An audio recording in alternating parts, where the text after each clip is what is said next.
یہ دنیا فانی ہے، یہاں کی ہر شے فانی ہے، ہر چیز فانی ہے، ہم آگے والی زندگی کے لیے یہاں بھیجے گئے ہیں تاکہ ہم آگے والی زندگی کی یہاں تیاری کریں۔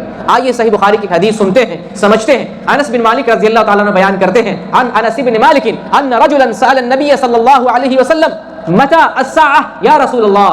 انس بن مالک بیان کرتے ہیں کہ ایک آدمی رسول کریم صلی اللہ علیہ وسلم سے سوال کرتا ہے، متى الساعة یا رسول اللہ، اے اللہ کے نبی، اے اللہ کے رسول، قیامت کب قائم ہونے والی ہے، قیامت کب آنے والی ہے؟ رسول اللہ صلی اللہ علیہ وسلم قیامت کا جواب نہیں دیتے ہیں، آپ سوال کرتے ہیں، قال ما اعددت لها، اے بندے جو تم قیامت کے بارے میں سوال کر رہے ہو، قیامت کب آئے گی، قیامت کب آنے والی ہے، آپ صلی اللہ علیہ وسلم قیامت کا جواب نہیں دیتے ہیں۔ آپ پوچھتے ہیں تم نے قیامت کے لیے تیاری کیا کی ہے؟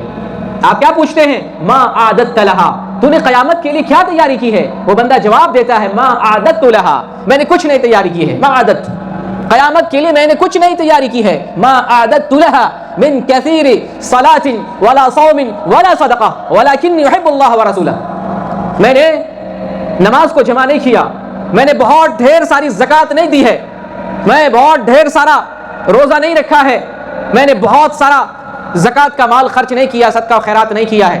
یہ نفلی بات ہو رہی ہے، فرض تو ادا کرنا ہی ہے، نماز فرض ہے، اس کو ادا کرنا ہر حال میں، روزہ رمضان کا ایک مہینے کا فرض ہے ادا کرنے حال میں، جس کے مال میں زکوٰۃ ہو اس کو زکوٰۃ دینا فرض ہے۔ یہاں نفلی بات ہو رہی ہے، اے اللہ کے رسول نفلی نمازیں بہت زیادہ نہیں ہیں، اے اللہ کے رسول نفلی روزے بہت زیادہ نہیں ہیں، اے اللہ کے رسول صدقات اور خیرات جو نفلی کیے جاتے ہیں بہت زیادہ نہیں ہے، لیکن میں اللہ اور اس کے رسول سے محبت کرتا ہوں۔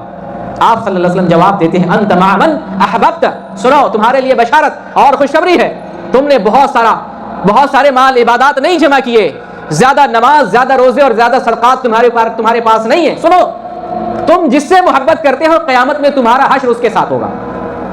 تم اللہ اور اس کے رسول سے محبت کرتے ہو، تمہارا حشر نبی کے ساتھ ہوگا۔ سبحان اللہ، جو اللہ اور اس کے رسول سے محبت کرے اس کا حشر اللہ کے رسول کے ساتھ ہوگا۔ اللہ سے دعا کرے، اے اللہ ہمارا حشر نبی کے ساتھ ہو، نبی کائنات محمد عربی صلی اللہ علیہ وسلم کے ساتھ ہو۔ لیکن یہاں ٹھہر کر سوال یہ کرنا ہے کہ کیا ہم رسول سے صحیح محبت کرتے ہیں؟ کیا ہم اللہ اور اس کے رسول سے سچی محبت کرتے ہیں؟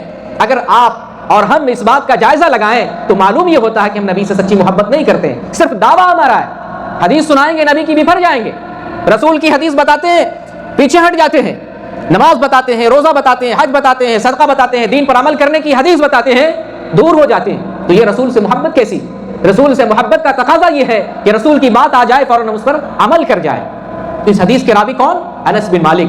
دوسری حدیث میں آیا ہے کہ اسلام لانے کے بعد مجھے کسی بات سے اتنی خوشی نہیں ہوئی جتنی خوشی اس بات سے ہوئی کہ جب آپ صلی اللہ علیہ وسلم نے بیان کیا کہ تمہارا حشر اس کے ساتھ ہوگا جس سے تم محبت کرتے ہو، مجھے بہت خوشی ہوئی۔ کیوں؟ اس لیے کہ میں اللہ کے رسول سے محبت کرتا ہوں، میں ابو بکر سے محبت کرتا ہوں، میں عمر سے محبت کرتا ہوں، اور مجھے امید ہے کہ ان لوگوں سے میرا محبت کرنا، مجھے امید ہے کہ میرا حشر ان لوگوں کے ساتھ ہوگا۔ اگرچہ میں ان لوگوں جیسا عمل نہ کر بھی پاؤں لیکن ان لوگوں سے میری محبت ہے، انشاءاللہ مجھے امید ہے کہ اس محبت کی وجہ سے میرا حشر ان لوگوں کے ساتھ ہوگا۔ تو آپ اللہ سے، اس کے رسول سے سچی محبت کریں۔ سچی محبت، اللہ اور اس کے رسول کا پیغام آئے تو اس پر عمل کرنے لگ جائیں۔